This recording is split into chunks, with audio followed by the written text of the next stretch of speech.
जिनका जीवन संघर्ष एवं माता रमाबाई का त्याग और बलिदान आज जो आपके पास मकान, दुकान, गाड़ी, बंगला, सूट, शिक्षा, नौकरी, रुपया, पैसा, रुतबा, इज्जत, शोहरत जो भी है, क्या कभी आपने उसकी कीमत बाबा साहब के लिए चुकाई है?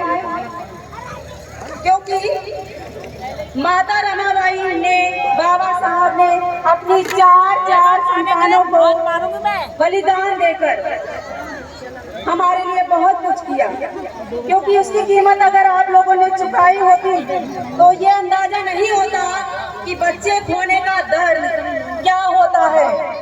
और वह भी ऐसे लोगों के लिए जिनके पास बाबा साहब के नाम और काम के लिए समय ही नहीं है। देखिए किस प्रकार पढ़ने का हक ना होते हुए भी बड़ी मुसीबतें झेलकर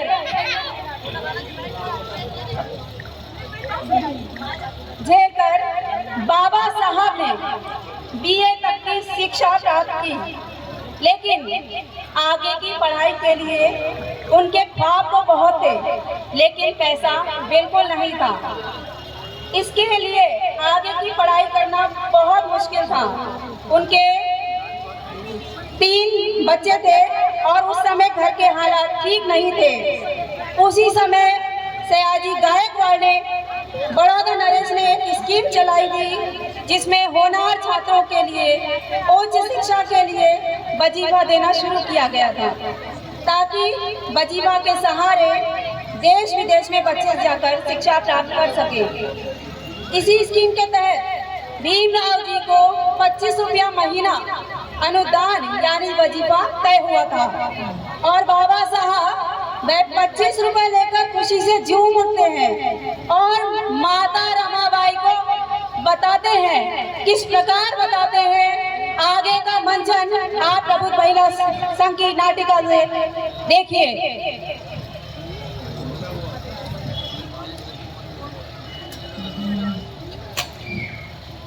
रामू, रामू, अरे रामू, रामू कहाँ हो? रामू। जी साहब, मैं यहाँ हूँ। आप मुझे क्यों बुला रहे हैं? अरे रामू, तुम्हें एक खुशखबरी देनी है। अच्छा?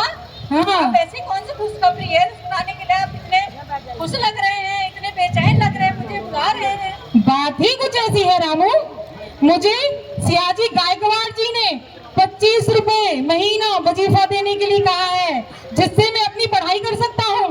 अच्छा साहब, ये तो सचमुच बड़ी खुशी की बात है। हाँ रामू। और साहब आप तो वैसे भी बैठ जाइए साहब, आप तो वैसे भी अपनी पढ़ाई की चिंता कर रहे थे और बड़े परेशान हो रहे थे, मेरी आगे की पढ़ाई कैसे पूरी होगी। साहब ये तो बहुत अच्छा हुआ, अब सब समस्या दूर हो गई, अब आगे की पढ़ाई आपकी बहुत अच्छे से हो जाएगी। हाँ रामू, मैं बहुत खुश हूँ, लेकिन रामू मुझे एक बात परेशान कर रही है कि तुम, जब मैं विदेश चला जाऊंगा पढ़ाई के लिए, तो तुम हमारे बच्चों का ध्यान रख सकोगी? हमारे रमेश, दामोदर, यशवंत अभी बहुत छोटे हैं रामू, संभाल पाओगी? जी साहब, मैं पूरी कोशिश करूंगी साहब, इन बच्चों का पालन पोषण करने की पूरी कोशिश करूंगी। साहब आप अपना सपना पूरा कीजिए और मैं अपना वचन पूरा करूंगी जो शादी के समय मैंने बाबा को दिया था। वचन? कौन सा वचन? किस वचन की बात कर रही हो रमा? साहब शादी के समय मैंने बाबा को वचन दिया था। बाबा ने मुझसे कहा था, भीम जितना पढ़ना चाहे, जितना आगे बढ़ना चाहे, बेटा रमा तुम उसको पढ़ने में, आगे बढ़ने में सहयोग करना, कभी पीछे मत खींचना और जो हो सके हर संभव आगे बढ़ने देने का प्रयास करना। अब मेरा वो वचन पूरा करने का समय आ गया है साहब, समय आ गया है। अच्छा, तो ये बात है। ठीक है रामू, मुझे तुम पर पूरा भरोसा है। तुम अपना, बच्चों का, रमेश, दामोदर और यशवंत का अच्छे से ख्याल रख सकोगी रमा। तो ठीक है, मैं अपनी पढ़ाई पूरी करने के लिए जाता हूँ। जी साहब, आप अपना सपना पूरा कीजिए और मैं बच्चों का घर का ख्याल करने की पूरी कोशिश करूंगी साहब। आप जाइए, मैं आपके जाने का इंतजाम कर देती हूँ साहब। ठीक है रमा।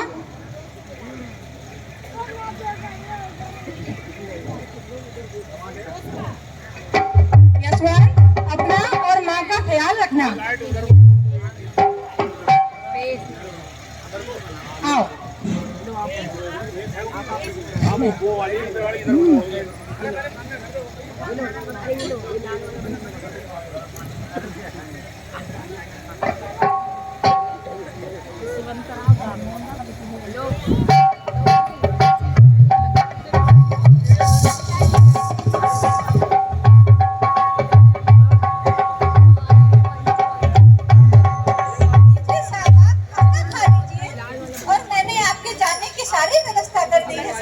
अच्छा रामू, आप बच्चों की बिल्कुल फिक्र मत कीजिएगा।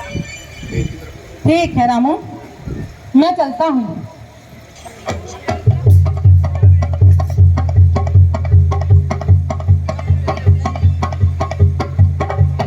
तुम अपना और बच्चों का ख्याल रखना। ठीक है रामू। जी साहब, पूरी कोशिश करूंगी मैं।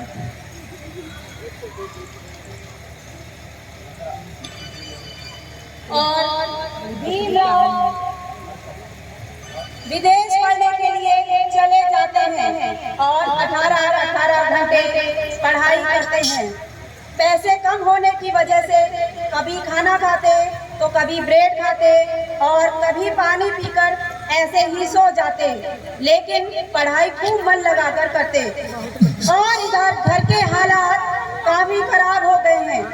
3 बच्चों को लेकर माँ रमाबाई बहुत गरीबी में गुजारा कर रही हैं। जैसे तैसे बड़ी मुश्किल से घर में एक समय ही चूल्हा जलता है और कभी वह भी नहीं जलता। आगे देखिए।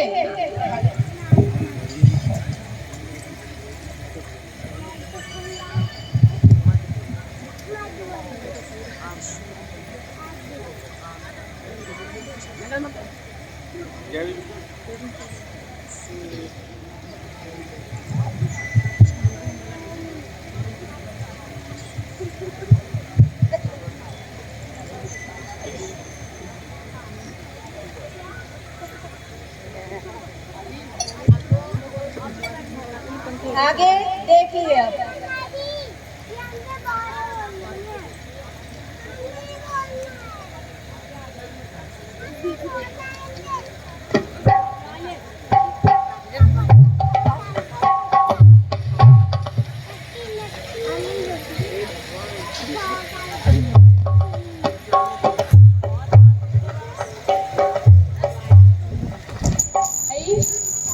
मुझे बहुत तेज भूख लगी है आई। क्या करूं बेटा, अब तो कोई उधार भी नहीं दे। बेटा मैं अभी देख के आती हूँ, शायद राशन वाले काका हमें राशन उधार दे दें। ठीक है आई। तुम अपने भाइयों का ख्याल रखना इस वक्त। ठीक है आई। मैं अभी आ रही हूँ। ठीक है। ठीक है आई।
नीचे उतरो नीचे। अरे कहाँ से झूठ चले आते, दुकान पे चले आते हैं, नीचे जाओ नीचे, वहां से बात करो खड़े होके। काका मेरे बच्चे भूखे हैं, मुझे राशन दे दो थोड़ा सा। पहले का तो पकाया चुकाया नहीं और फिर आ गई आप राशन, तुम राशन लेने। नहीं दूंगा मैं उधार, बच्चे भूखे हैं तो मैं क्या करूं? काका मैं आपका पूरा पैसा चुका दूंगी, आपकी पाई पाई का हिसाब कर दूंगी। बस एक बार मेरे साहब विदेश से आ जाए लौट कर। घर में पैसे नहीं है और पति पड़ेगा विदेश, विदेश जाके क्या वो जादू की छड़ी ले जाएगा, जैसे ही घुमाएगा और तुम्हारा सारा बकाया चुक जाएगा। नहीं दूंगी मैं, नहीं दूंगा मैं राशन, जाओ यहाँ से। काका मेरे बच्चे भूखे हैं, मेरे पे दया करो काका। जाओ, मैं नहीं दूंगा तुम्हें राशन, जाओ यहाँ से, जाओ। दे दो ना काका, मेरे बच्चे बहुत भूखे हैं। नहीं दूंगा, जाओ राशन नीचे जाओ। एक पाई का हिसाब कर दूंगी काका, बस एक बार मेरे पति परदेश से पढ़ करके आ जाए। वो क्या वहाँ से जादू की छड़ी लाएगा, जिसे घुमाएगा और तुम्हारा सारा बकाया चुक जाएगा। जाओ, मैं तुम्हें राशन नहीं दूंगा, जाओ यहाँ से।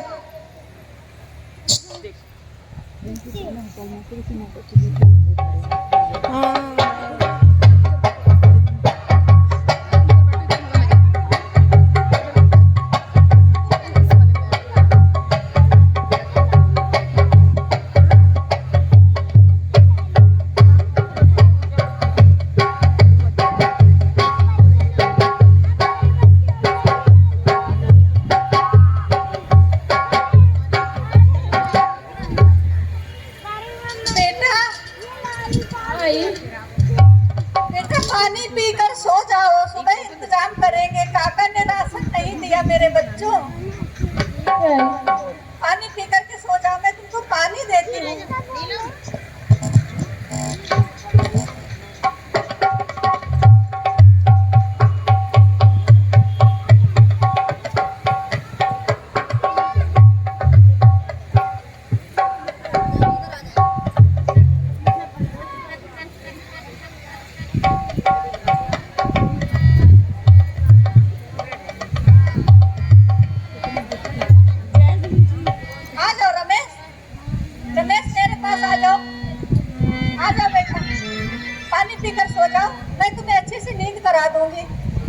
ठीक है, तुझे तो बुखार लग रहा है बेटा, क्या हुआ तुझे मेरे लाल?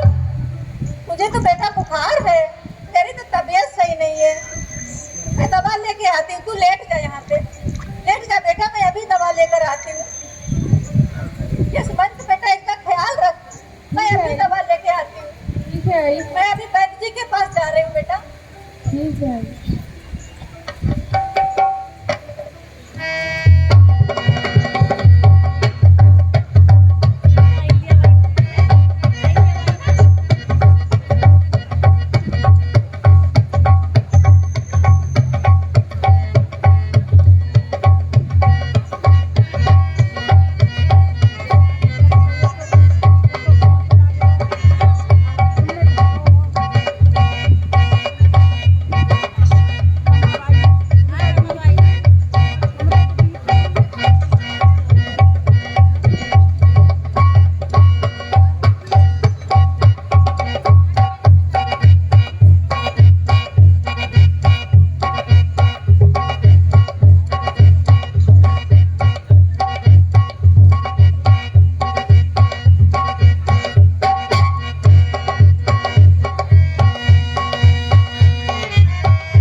वैद्य जी, वैद्य जी, अरे वो वैद्य जी, वैद्य जी,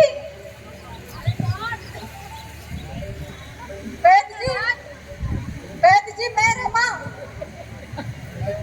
वैद्य जी बैठे हैं मैंने कहा।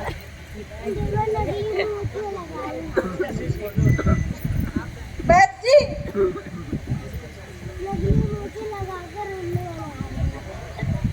कौन? वैद्य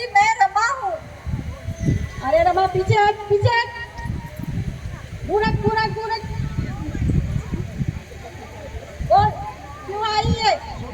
वैद्य जी मेरा बेटा बीमार है, उसकी तबीयत सही नहीं है। वैद्य जी दवा दे दीजिए। अच्छा, क्या हुआ है? उसको बुखार है, बदन उसका जल रहा है, बहुत तबीयत खराब है वैद्य जी। अच्छा मतलब आप इंसान नहीं हो। ठीक है, दवा देता हूँ।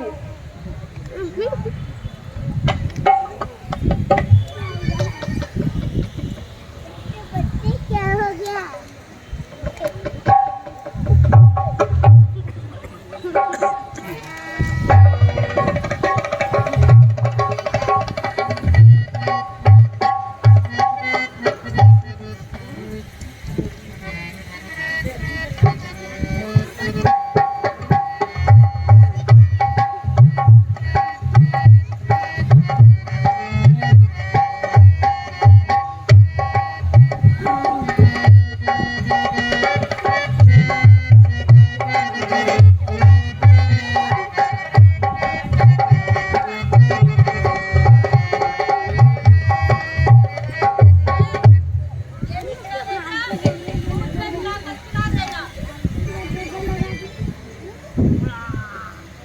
वैद्य जी घर में दूध तो है नहीं।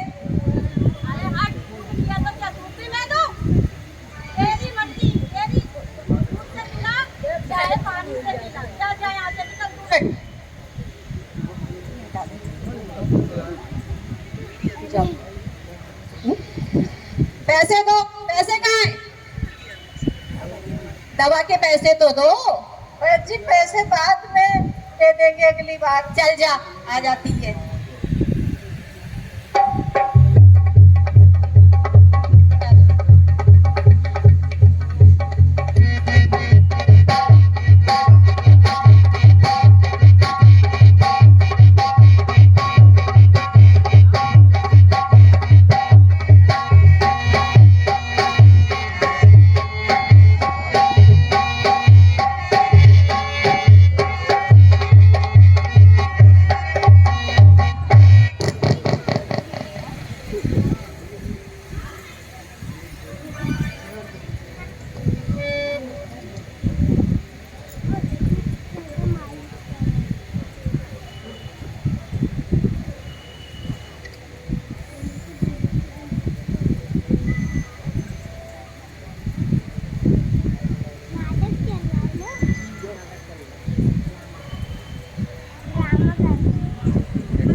ले बेटा, दवा पी ले, ठीक हो जाएगा मेरा बच्चा, ठीक हो जाएगा। दवा पी ले बेटा।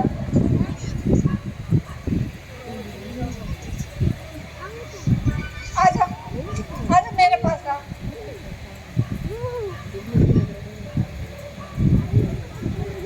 पूरी रात हो गई। नहीं नहीं नहीं। पूरी रात हो गई, मेरे बेटे का बुखार नहीं उतरा है। क्या करूं, समझ में नहीं आता है। साहब को कैसे सूचना मिले? सुबह हो जाए तो फिर से मैं जाऊं, मैं दूसरी दवा लेकर के आऊं। अब तो सुबह होने वाली है। बेटा मैं जा रही हूँ उसकी फिर से दवा लेने का। ठीक है आई। अब की बदल के दवा देंगे वैद्य जी। आया? अब तू इसको देख बेटा।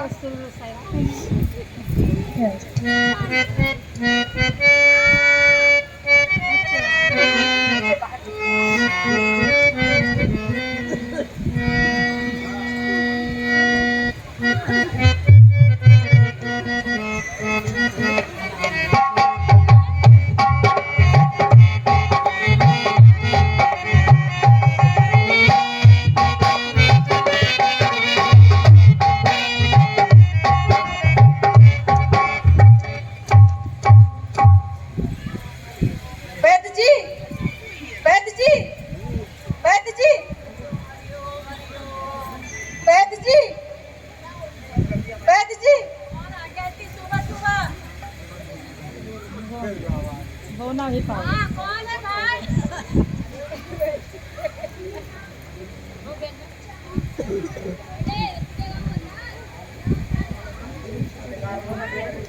नाले ना जपी पाए। वैद्य जी, अरे कौन है भाई? सुन रहा हूँ, बोलो। वैद्य जी, मेरे बच्चे को दवा असर नहीं के बुखार नहीं उतरा उसका। अरे रवा, तू सुबह सुबह फिर आ गई।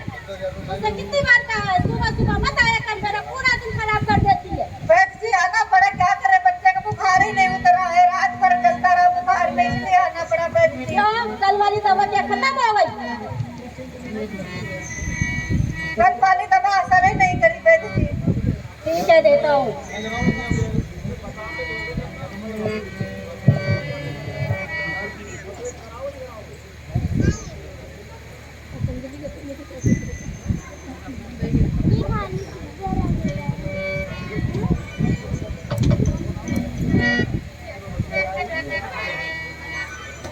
ना तो देखो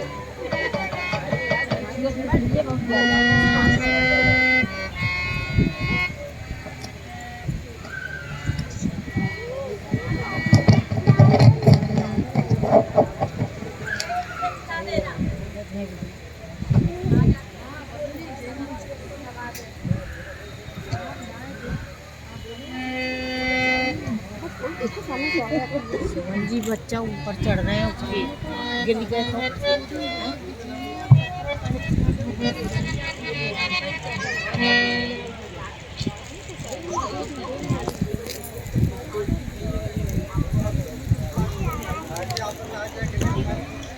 जल्दी जल्दी खोल के बच्चे को दवा खिलाओ। तबीयत बहुत खराब हो रही है रमेश की, बुखार नहीं कर रहा है।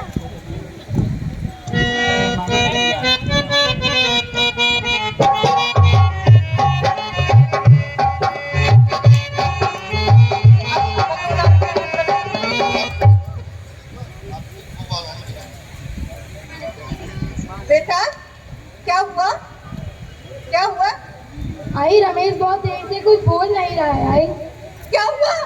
क्या हुआ मेरे बच्चे को?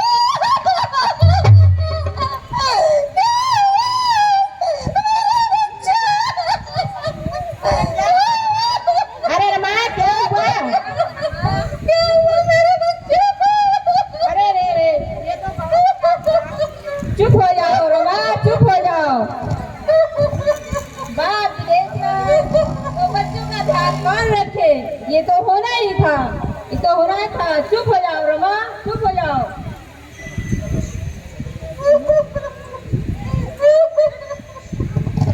चुप हो जा रमा, चुप हो जा। ये तो होना ही था। आपको देगा ये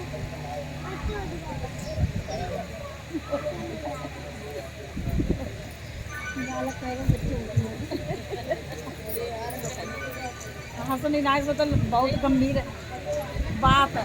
घर में खाली नाटक जो देख रहे हैं तो वो आंख में आंसू आई आए मुझे हैं। बहुत तेज भूख लगी। आई अभी देती हूँ बेटा। आई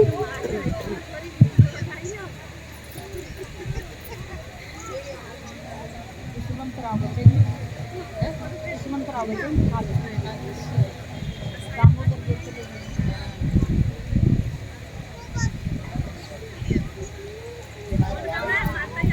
अरे बेटा, रोटी में नमक लगा दिया है, खा माँ मैं ये सूखी रोटी नहीं खाऊंगा माँ, खा ले बेटा, आज खा ले। नहीं खाऊंगा माँ, नहीं खाऊंगा। रोज रोज सूखी रोटी मेरा मन भर गया है माँ। बेटा आज खा ले मेरे बच्चे, आज खा ले सूखी रोटी। जब तेरे पापा, जब तेरे बाबा परिलक से विदेश से आएंगे, अच्छी सी नौकरी करेंगे, तो हम लोग भी बेटा दाल भात सब्जी रोटी सब चीज खाया करेंगे। बेटा आज खा ले बेटा, आज खा ले, मेरी मान ले मेरे बच्चे। ठीक है आई। आज खा ले रोटी।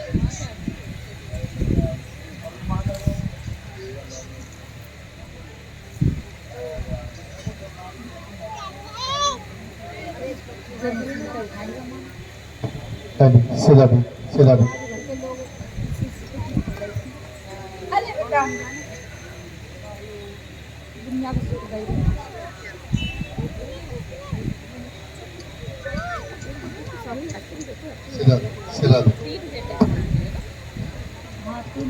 आई मेरी तबीयत खराब लग रही है, मैं रोटी नहीं खाऊंगा। बाबा साहब क्या हुआ बेटा, खा लेना रोटी, खा नहीं आए, मेरी इच्छा नहीं कर रही है। क्यों बच्चा, तेरा बेटा क्यों इच्छा कर रही तेरी? अदालत में बैठेंगे तो उनके सामने ही राजरत्न के इसकी तो तबीयत खराब है, बाद में क्या करूं समझ में नहीं आता। मैं क्या करूं, कैसे साहब को सूचना दूं, कैसे बच्चों के बीमारी के बारे में बताऊं, मेरी समझ नहीं आता। बेटा मैं दवा लेके आती हूँ उसके लिए, तू अपने बेटे भाई का ख्याल रख बेटा। ठीक है आई। हेलो हेलो बाबा साहब विदेश में अरे दोस्तों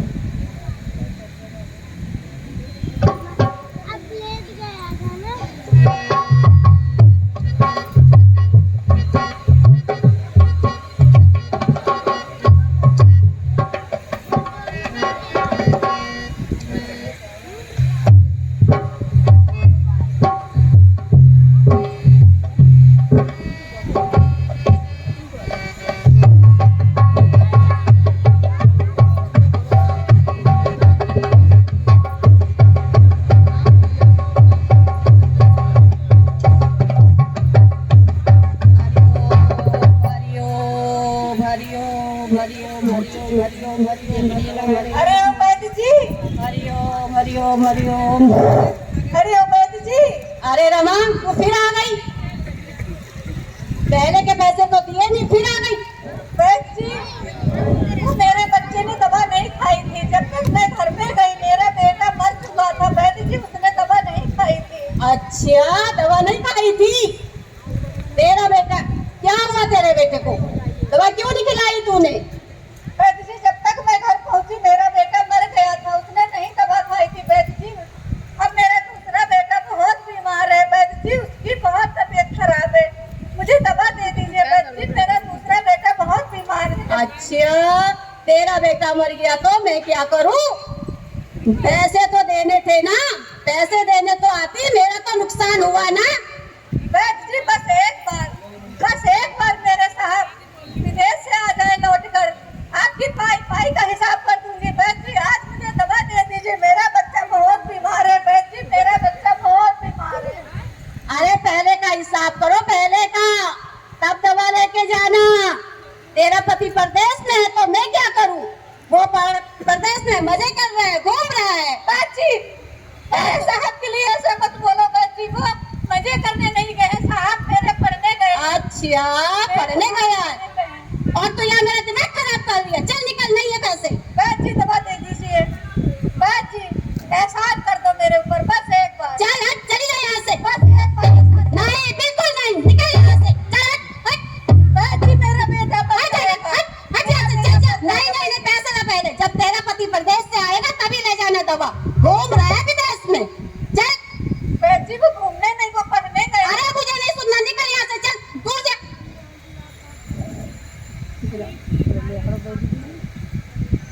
आ जाती है रोज रोज।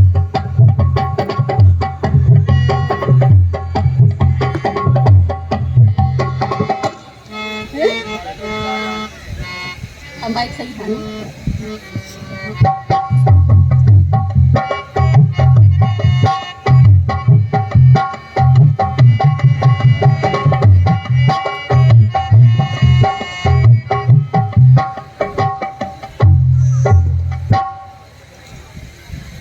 बेटा नहीं दवा दी बाजी ने, मेरे पास पैसे नहीं है। बाजी ने दवा नहीं दी बेटा। क्या करेंगे आई? बेटा कुछ नहीं कर सकते, जो करेगा वो भगवान करेगा। बेटा अब मैं कुछ नहीं कर सकती, मैं क्या करूं, मेरे पास पैसे नहीं है। दामोदर बेटे, दामोदर बेटे, दामोदर बेटा, बेटा दामोदर, बेटा बेटा बेटा बेटा दामोदर, बेटा दामोदर, बेटा मेरी तू। अरे क्या हुआ रमा, क्या हुआ? मेरा दूसरा बेटा दवा के भाव में चला गया। आई अरे चुप हो जा। ताकि मेरा दूसरा बेटा मेरे साहब में, मैं अपने साहब को कैसे बताऊं? अरे चुप हो जा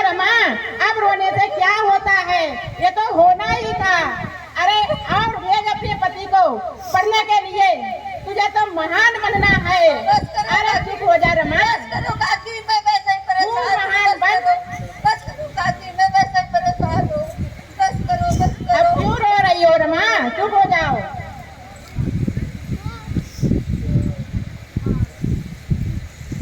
अभी तक आपने देखा माँ रमाबाई काफी दुखी और परेशान थी, क्योंकि काफी कोशिश करने के बाद भी वह अपने बच्चों को बचा नहीं पाई और उनके दो बच्चे बारी बारी से दुनिया को छोड़कर चले गए। उस माँ की पीड़ा को क्या आप समझ पाएंगे? क्या आपने महसूस किया जिस माँ के 2 बच्चे चले जाए और उसके बावजूद भी उसने अपने पति का साथ नहीं छोड़ा? कुछ दिनों बाद बाबा साहब जब आधी पढ़ाई करके वापस आते हैं और अपने बच्चों को ना देखकर किस तरह परेशान हो जाते हैं, आगे मंजन देखिए।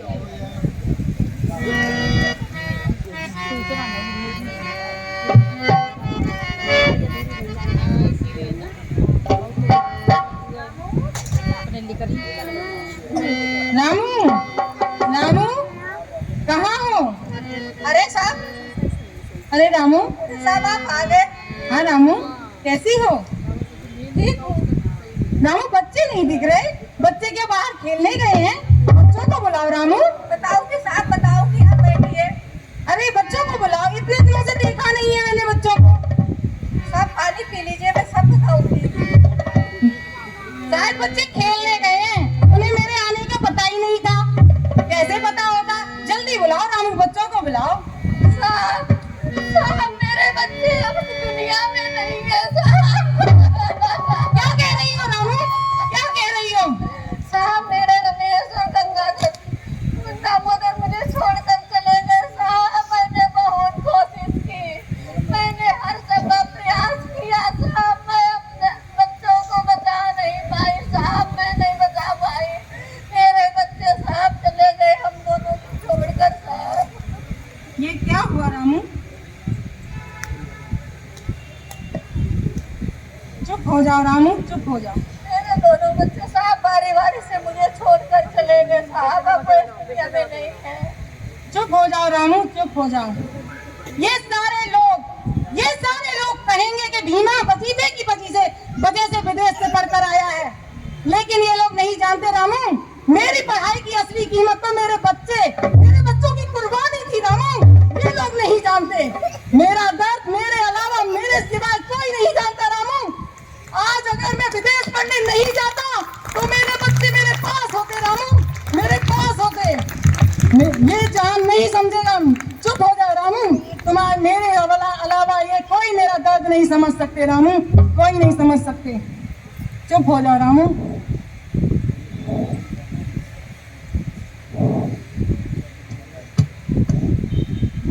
इधर बाबा साहब और माँ रमाबाई बहुत दिन परेशान रहते हैं, क्योंकि उनके 3 बेटों में से सिर्फ बड़ा बेटा यशवंत ही बचा है। तभी कुछ दिनों के बाद बाबा साहब के एक मित्र नवल भटेना जी बाबा साहब से मिलने आते हैं और आगे की पढ़ाई के बारे में बातचीत करते हैं। आगे देखिए।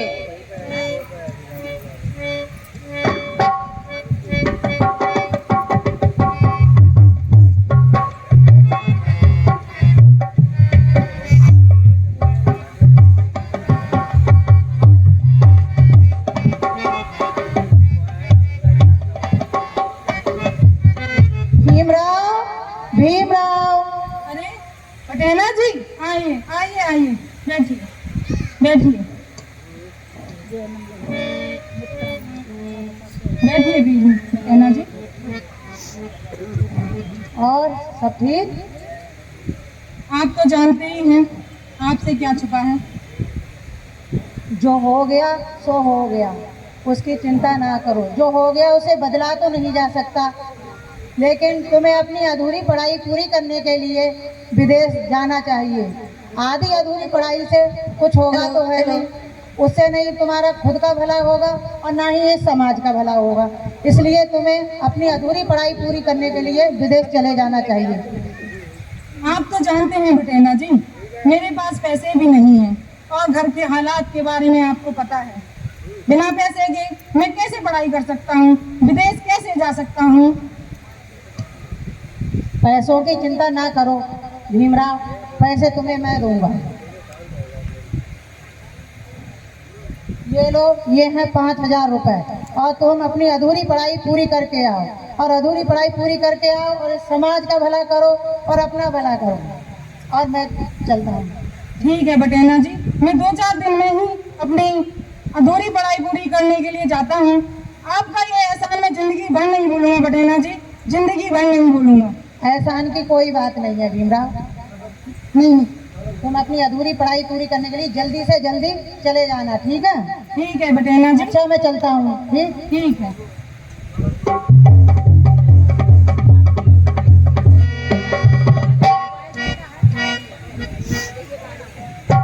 रामू, रामू कहाँ हो? रामू, अरे रामू कहाँ हो? यशवंत, रामू।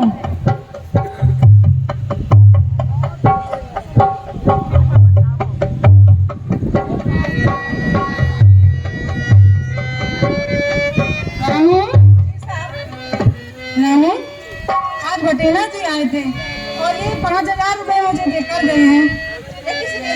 मेरी अधूरी पढ़ाई पूरी करने के लिए उन्होंने ये पैसे दिए हैं। रामू, ठीक है साहब, अब जो हुआ सो हुआ, उसे तो कोई बदल नहीं सकता है। साहब आप अपनी अधूरी पढ़ाई पूरी करके आइए, क्योंकि अधूरी पढ़ाई किसी काम की नहीं है। साहब मैं आपके जाने का इंतजार कर देती हूँ। साहब मैंने कुछ रोटियां सुखा करके रखी हैं, मैं उन रोटियों को कूट कर लड्डू बना दूंगी आपके लिए साहब। ठीक है रमा। जब आपके पास पैसे ना हो विदेश में, तो आप उस लड्डू को खा के पानी पी लेना साहब। ठीक है रमा, मैं आपके जाने का इंतजार कर देती हूँ साहब। ठीक है बेटा यशवंत,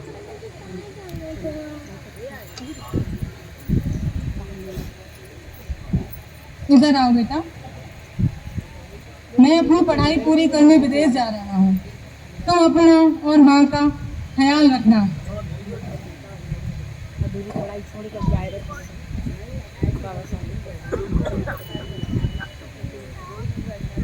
ठीक है बेटा, अपना और माँ का ख्याल रखना। ठीक है बाबा। अपनी पढ़ाई पूरी करके मैं जल्द वापस आऊँगा। ठीक है बाबा। ठीक।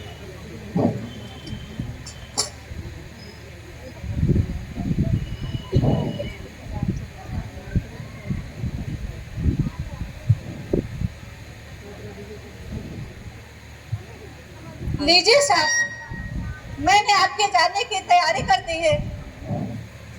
ये लीजिए, आप ये लड्डू खा लिया करना जब आपको भूख लगे। ये मैंने रोटियां कूट करके सुखा करके आपके लड्डू बनाए हैं साहब। हम लोग इतने पैसे वाले तो हैं नहीं, खाना खरीद करके हर समय खा सके। आप ये खा लिया करना साहब। रमा, यशवंत का और अपना और इस घर का ध्यान रखना रमा। ठीक है? ठीक है साहब, मैं पूरा ध्यान रखूंगी बेटे का। क्या करो बेटा? ठीक है, मैं चलता हूँ रमा। बाबा को प्रणाम करो बेटा। बाबा साहब अधूरी पढ़ाई पूरी करने के लिए विदेश चले जाते हैं। बाबा साहब के जाने के कुछ महीनों बाद माता रमाबाई एक सुंदर कन्या को जन्म देती हैं और बाबा साहब को पत्र भेजकर इसकी सूचना दे दी जाती है। पत्र पढ़कर बाबा साहब बहुत खुश होते हैं और बच्ची का नाम प्यार से इंदू रखते हैं और पत्र भेजकर नाम का खुलासा भी कर देते हैं, जिससे कि सभी लोग उसे इंदू कहकर पुकारने लगते हैं। इधर माँ रमाबाई उपले बना बनाकर बेचकर किसी तरह घर चला रही हैं। तभी अचानक इंदू बीमार पड़ जाती है। तब रमाबाई उपले बेचकर उसके इलाज के लिए पैसे इकट्ठे करती हैं। तभी बाबा साहब का वह पत्र आता है जिसमें इन्होंने रमाबाई से पैसों की मदद मांगी है। आगे देखिए।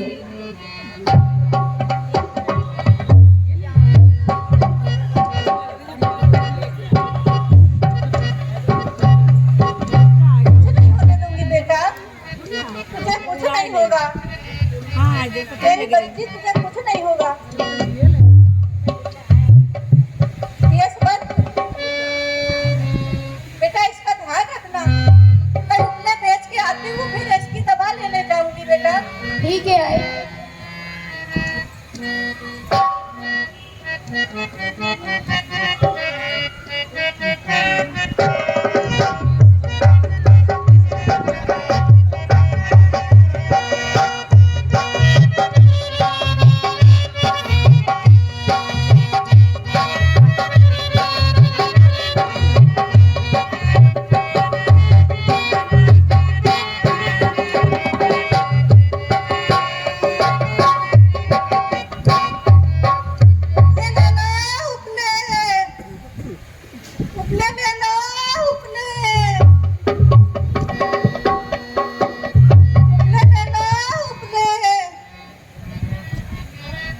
अरे रमा बहन, हमें उपलों की जरूरत है, मुझे इधर ला के दे दीजिए।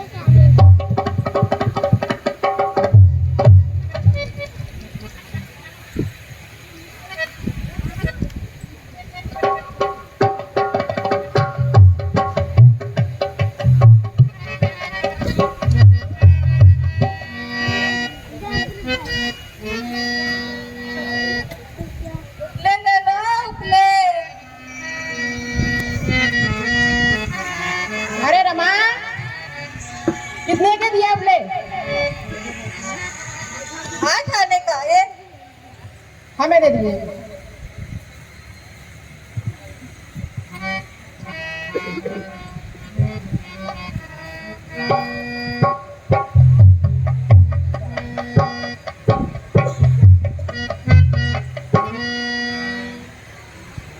ले ले लो उपले।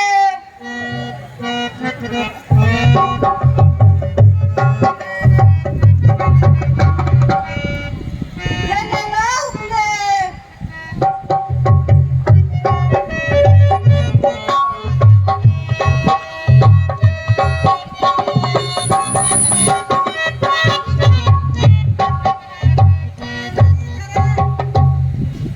अरे रमा बहन, इधर लेके आओ उपले, हमें लेने हैं।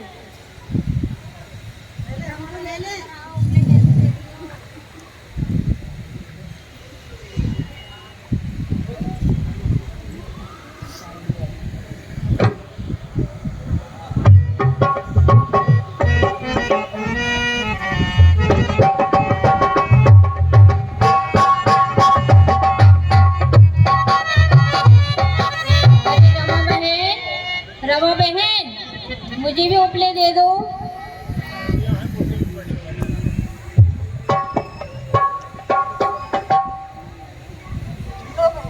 लाई बहन।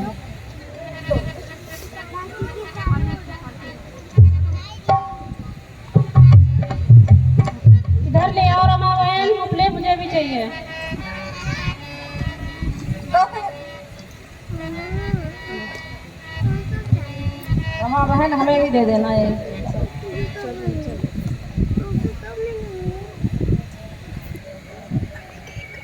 अब जाकर के बेटी को देखो, उसकी दवा लेने जाना है। जितने भी लोग खड़े हैं वो कृपया करके कुर्सी पे बैठ जाए, क्योंकि कुर्सियां काफी खाली है। भीड़ ना लगाए, व्यवस्था आपको अपनी देखनी है।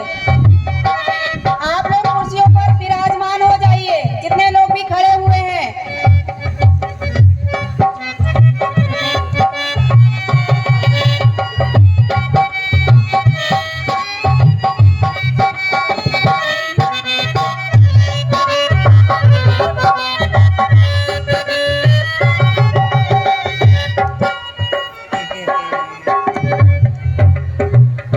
अरे क्या हुआ? क्या हुआ मेरी बेटी को?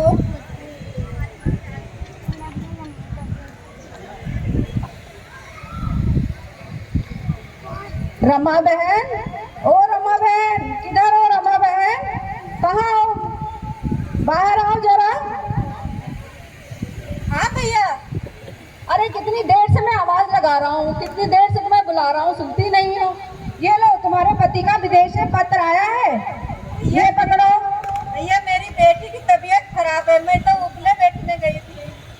अच्छा, इसीलिए मैं इतनी देर से बुला रहा था, तुमने सुना नहीं शायद। चलो मैं चल रहा हूँ। भैया मुझे तो पढ़ना नहीं आता है, आप ही पढ़ के सुना दो।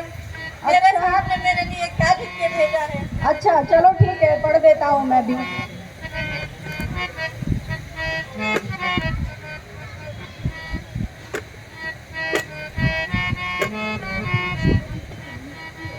प्यारी रमा, मैं ठीक हूँ और आशा करता हूँ कि तुम भी ठीक होगी। और मेरी प्यारी इंदु कैसी है? आशा करता हूँ कि यशवंत और इंदु भी ठीक ही होंगे। रमा, एक समस्या आ गई है। मैं जो 5,000 रुपए लेके आया था वह खर्च हो गए हैं और बाकी पढ़ाई के लिए मुझे कुछ पैसों की ज़रूरत है। रमा, मैं विदेश में हूँ, यहाँ मैं किसी से मांग भी नहीं सकता। यदि हो सके तो कुछ पैसों का इंतजाम करके भेज दो, नहीं तो अब तक की मेरी सारी पढ़ाई, सारी मेहनत बेकार चली जाएगी। रमा बहन, इसमें तो तुम्हारे पति ने कुछ पैसे मंगाए हैं विदेश में पढ़ाई के लिए, यही लिखा है उन्होंने। लो पकड़ो पत्र, अब मैं चलता हूँ। पकड़ो। भैया रुक जाओ भैया, कुछ पैसे दे देना जा करके मेरे साहब को। लेकिन इतने ही तो पैसे हैं। यदि मैं इतने पैसे साहब की पढ़ाई के लिए भेजती हूँ तो मेरी बेटी की दवा रुक जाएगी, मेरी बीमार बेटी मर जाएगी। और अगर मैं ये पैसे अपनी बेटी के इलाज में लगाती हूँ तो मेरे साहब की पढ़ाई रुक जाएगी। मेरी समझ में नहीं आता क्या करूँ मैं, मुझे कुछ समझ में नहीं आता मैं क्या करूँ। मेरे पास बस इतने ही पैसे हैं जो कि मैंने उपले बेच के इकट्ठे किए हैं। अरे रमा बहन, जल्दी से फैसला कर लो, नहीं तो मैं चल रहा हूँ। वैसे मेरा बहुत वक्त खराब कर लिया तुमने, फैसला कर लो, नहीं तो मैं जा रहा हूँ फिर। तो भैया दे देना जा करके। नहीं रहने दो, पहले मैं अपनी बेटी की दवा ले लूँ फिर पैसे नहीं दूंगी। अरे रमा बहन, अब तुमने मेरा बहुत वक्त बर्बाद कर दिया, अब मैं जा रहा हूँ। अब मुझे मत बुलाना पीछे से, मैं जा रहा हूँ, चलो।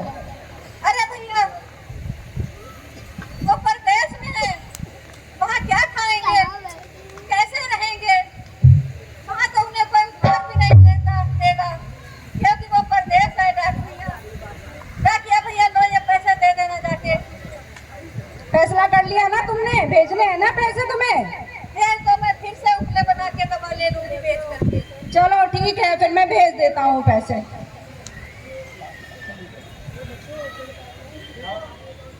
चलो अब मैं चलता हूँ रमा बहन, अब पैसे भेज दूंगा मैं। ठीक है भैया, भेज देना। उनको परदेश में दवा के लिए, पढ़ाई के लिए जरूरत है पैसे की।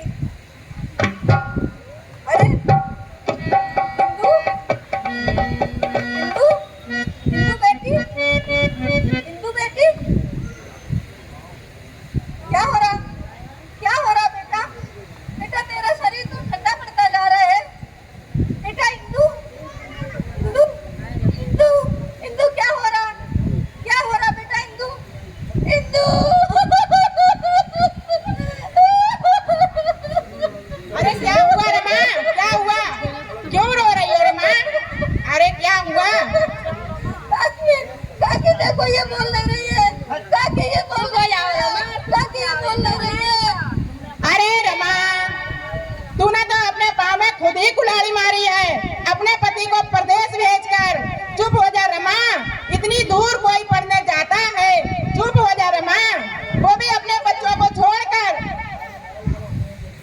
हमने तो पहले ही कहा था कि तेरा पति अपनी जिम्मेदारी से भाग रहा है। बस करो काकी, बस करो। और ताने मत मारो, मैं वैसे ही परेशान हूँ काकी। और ताने मत मारो, मैं वैसे ही परेशान हूँ काकी। काकी मेरी तो दुनिया उजड़ गई है।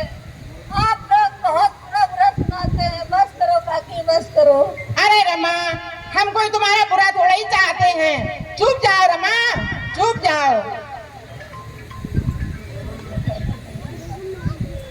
यदि रमाबाई चाहती तो अपनी बेटी को बचा सकती थी, लेकिन उन्होंने सोचा साहब पढ़ाई पूरी करके आएंगे और कुछ ऐसा करेंगे कि फिर कोई बेटी बिना दवा के ना मरे। और ऐसा करें कि सोचकर उन्होंने अपनी बेटी को मर जाने दिया ताकि तुम्हारे करोड़ों बेटी बेटा अच्छी जिंदगी जी सके। यदि बाबा साहब को पैसे नहीं मिलते, ना डिग्री मिलती, ना संविधान लिखने का मौका मिलता, तो ये हम सबको आज हक नहीं मिलता कि आज हम इन कुर्सियों पर बैठे होते। बाबा साहब जब लौटकर आते हैं तो उनकी बेटी नहीं मिलती, लेकिन सरकारी एक नौकरी का ऑर्डर मिलता है और उसके बाद क्या होता है आगे देखिए।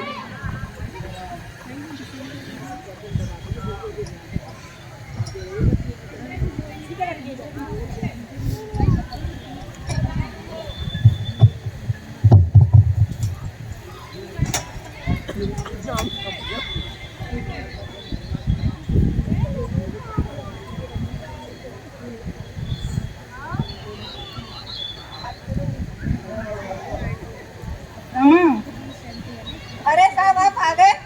हाँ रमा, कैसी हो? ठीक हूँ मैं। यशवंत कैसी?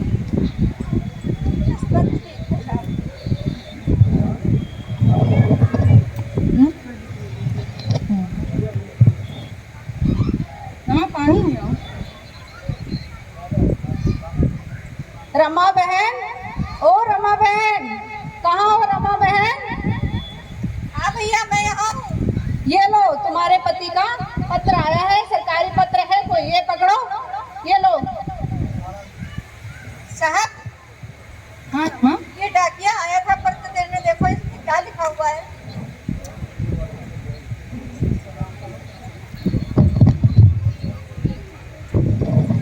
यह तो सरकारी नौकरी का लेटर है रमा। मैं नौकरी नहीं करूँगा रमा, मैं नौकरी नहीं करूँगा। क्यों साहब आप नौकरी क्यों नहीं करेंगे? नहीं रमा, मैं वो अपमान कभी भूल नहीं सकता। साहब आपने चिट्ठी फाड़ दी, नौकरी की चिट्ठी फाड़ दी आपने। नहीं रमा, मैं सरकारी नौकरी नहीं करूँगा रमा। मैं वो अपमान के 10 दिन कभी जिंदगी में नहीं भूल सकता। मैं अपने आत्मसम्मान को मारकर ऐसे नहीं जी सकता रमा, ऐसे नहीं जी सकता। वो चपरासियों का फाइल फेंक कर देना, मेरी जाति का पता चलते ही का ऑफिस में गौमूत्र का छिड़काव करना, रमा मैं नौकरी नहीं कर सकता। पारसी धर्मशाला से रात को 12 बजे धक्के मारकर मुझे निकालना, रमा मैं नौकरी नहीं कर सकता। मैं अपने आत्मसम्मान को ऐसे नहीं मार सकता रमा, मैं नौकरी नहीं करूंगा रमा, मैं नौकरी नहीं करूंगा। साहब जैसी आपकी इच्छा। मैं तो सोच रही थी आप सरकारी नौकरी करेंगे। साहब आप पढ़ लिख करके आएंगे, सरकारी नौकरी करेंगे, हमारे घर में भी पैसा आ जाएगा, हम भी अच्छे से दाल रोटी सब्जी सब खाया करेंगे और मजे अच्छे अच्छे कपड़े पहन के मजे से रहेंगे। साहब जैसी आपकी इच्छा, मैं कुछ नहीं कर सकती। मैं तुम्हारी बात समझ सकता हूँ रमा, लेकिन एक इंसान अपने आत्मसम्मान के बिना जिया तो क्या जिया, उसकी तो मौत पहले ही हो गई। उसका आत्मसम्मान मर गया तो वो मर गया रमा। मैं कोर्ट में बैठूंगा, मैं कोर्ट में बैठकर वकालत करूंगा, अपने पिछड़े समाज के लोगों की मदद करूंगा, समाज सेवा करूंगा रमा, मैं समाज सेवा करूंगा और तुम्हारी जिम्मेदारी भी निभाऊंगा रमा।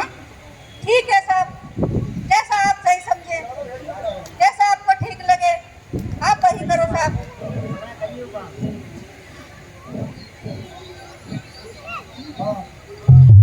और बाबा साहब कोर्ट में बैठकर वकालत करने लगते हैं, लेकिन अछूत होने की वजह से उनके पास केस लेकर कोई नहीं आता। इसी वजह से उनके घर के हालात और खराब हो जाते हैं। लेकिन उन्हीं दिनों बाबा साहब के घर एक बेटे ने जन्म लिया, घर में खुशी का माहौल बन गया। बाबा साहब ने बड़े प्यार से उस बच्चे का नाम राज रतन रखा और माँ रमाबाई पिता भीमराव जी दोनों मिलकर बच्चे को काफी प्यार करते हैं, खुश होते हैं और उस बच्चे को देखकर क्या कहते हैं आगे देखिए।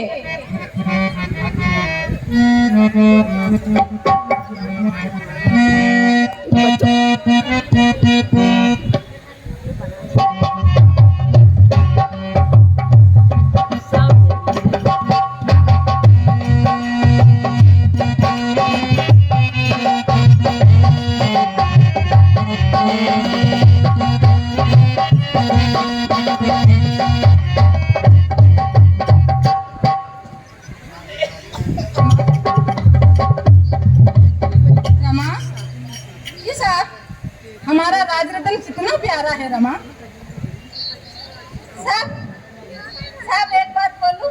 हाँ बोलो रमा। साहब बिल्कुल आपने गया है राजरतन हमारा। कितना प्यारा है, कितना सुंदर है रमा। देखना रमा, एक दिन मेरा ये राजरतन इस देश पर राज करेगा रमा। देखना, इस देश पर राज करेगा ये मेरा राजरतन। साहब काश आपकी बात सही हो, काश ऐसा ही हो साहब। ऐसा ही होगा रमा, बोला हुआ वही हो। ऐसा ही होगा रमा, ऐसा ही होगा। मेरा राजरतन इस देश की गद्दी पर राज करेगा रमा। देखना तुम। ये लो रमा, मैं कोर्ट जा रहा हूँ, तुम राजरतन का यशवंत का ध्यान रखना, ठीक है रमा? जी साहब आप जाइए, मैं घर का काम करके राजरतन का पूरा ख्याल रखूंगी। साहब आप जाइए।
भैया आप जल्दी चले जाओ, आप जल्दी चले जाओ भैया, मेरे बच्चे की तबीयत खराब है, आप जल्दी चले जाओ भैया।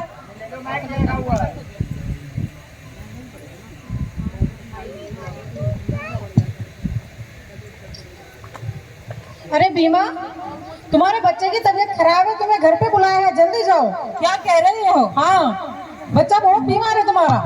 कुछ नहीं होगा बेटा, बेटा कुछ नहीं होगा। रामू, रामू, क्या हुआ रामू? क्या हुआ? ये साहब ये कुछ बोल नहीं रहा है। क्या हुआ रामू? पता नहीं साहब, ये सुबह से खा नहीं रहा है, बोल नहीं रहा है, कुछ सुन नहीं रहा है, इसका शरीर चल रहा है साहब, पता नहीं इसे क्या हुआ है साहब, इसका तो शरीर ठंडा पड़ता जा रहा साहब। साहब साहब साहब इसका साहब ये क्या हो गया? साहब ये क्या हो गया?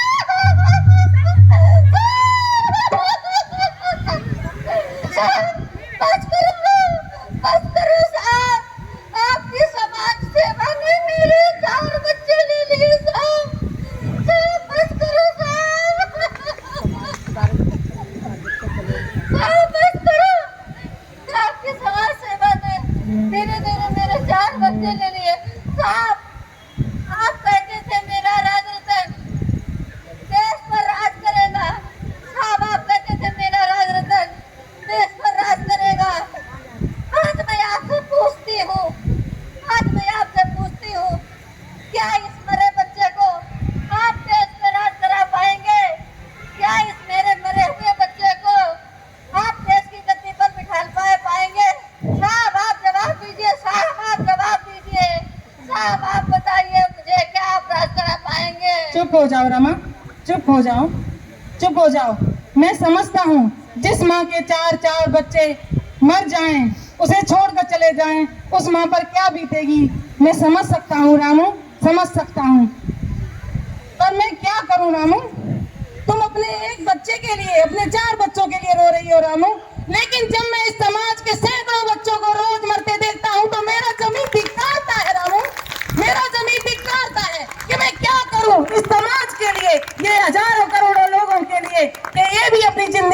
सही से इंसानों की तरह जी पाए रामू। मैं क्या करूं? तुम सही कह रही हो, मेरा मरा हुआ बेटा राज नहीं कर सकता। पर रामू, आज मैं तुम्हें वचन देता हूँ, अपने बेटे की लाश को साक्षी मानकर आज मैं सौगंध खाता हूँ रामू कि आज के बाद किसी भी रमा की कोख में से पैदा हुआ बच्चा इंदु इलाज के अभाव में अपने प्राण नहीं त्यागेगा रामू। किसी भी रमा की कोख से पैदा हुई राजरतन आज से अब दवा के अभाव में प्राण नहीं त्यागेगा रामू। मैं सौगंध खाता हूँ रामू, मैं ऐसी व्यवस्था करके जाऊंगा कि मेरे सैकड़ों हजारों बच्चे जीवित हो सकेंगे। मैं ऐसी व्यवस्था करके जाऊंगा रामू, इस समाज को एक ऐसी देन देकर जाऊंगा रामू। देखना रामू, देखना। चुप हो जाओ रामू, चुप हो जाओ। अब किसी रमा की, किसी माँ की कोख यूं नहीं उजड़ेगी रामू, नहीं उजड़ेगी। चुप हो जाओ रामू, चुप हो जाओ, शांत हो जाओ रामू।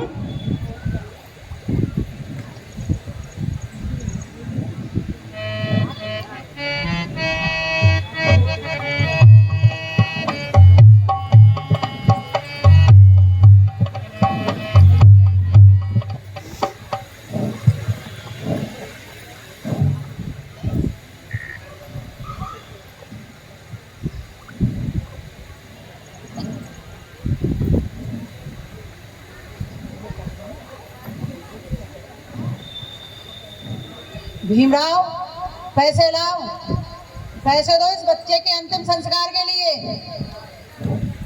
मेरे पास पैसे नहीं हैं भाई, मेरे पास पैसे नहीं हैं। पैसे नहीं दोगे तो इसका अंतिम संस्कार कैसे करूंगा? मुझे जाना है रमा, मुझे एक मीटिंग में जाना है रमा। मैं एक अपने मृत बेटे के लिए हजारों बेटों को नहीं मार सकता रमा, मुझे एक जरूरी मीटिंग में जाना है। अरे भीमराव, कैसा बाप है तू? जेब में पैसे तो है नहीं और तेरे को ये बच्चे की लाश नहीं दिखाई दे रही। तेरे बच्चे की लाश पड़ी और तू मीटिंग में जाएगा। अरे कुछ तो लज्जा कर। मुझे अपना वचन पूरा करना है। मैंने जो अपने बच्चे की लाश का सौगंध खाई है, मुझे वो पूरा करना है। मुझे मीटिंग में जाना है। और देखो कितना निर्लज्ज बाप है ये, कितना निर्लज्ज बाप है ये। मेरा मीटिंग में जाना बहुत जरूरी है रमा, तुम समझ सकती हो रमा, मेरा मीटिंग में जाना बहुत जरूरी है। मैं अपने एक मृत बेटे के लिए हजारों बेटों को मौत नहीं दे सकता रमा। जाइए साहब, आप जाइए। मैं जा रहा हूँ। रमा, लाओ इस बच्चे को दो, इसका अंतिम संस्कार तो करे। इसका बाप तो चला गया, उसके लिए तो मीटिंग जरूरी है। लाओ, कैसा होगा इसका अंतिम संस्कार?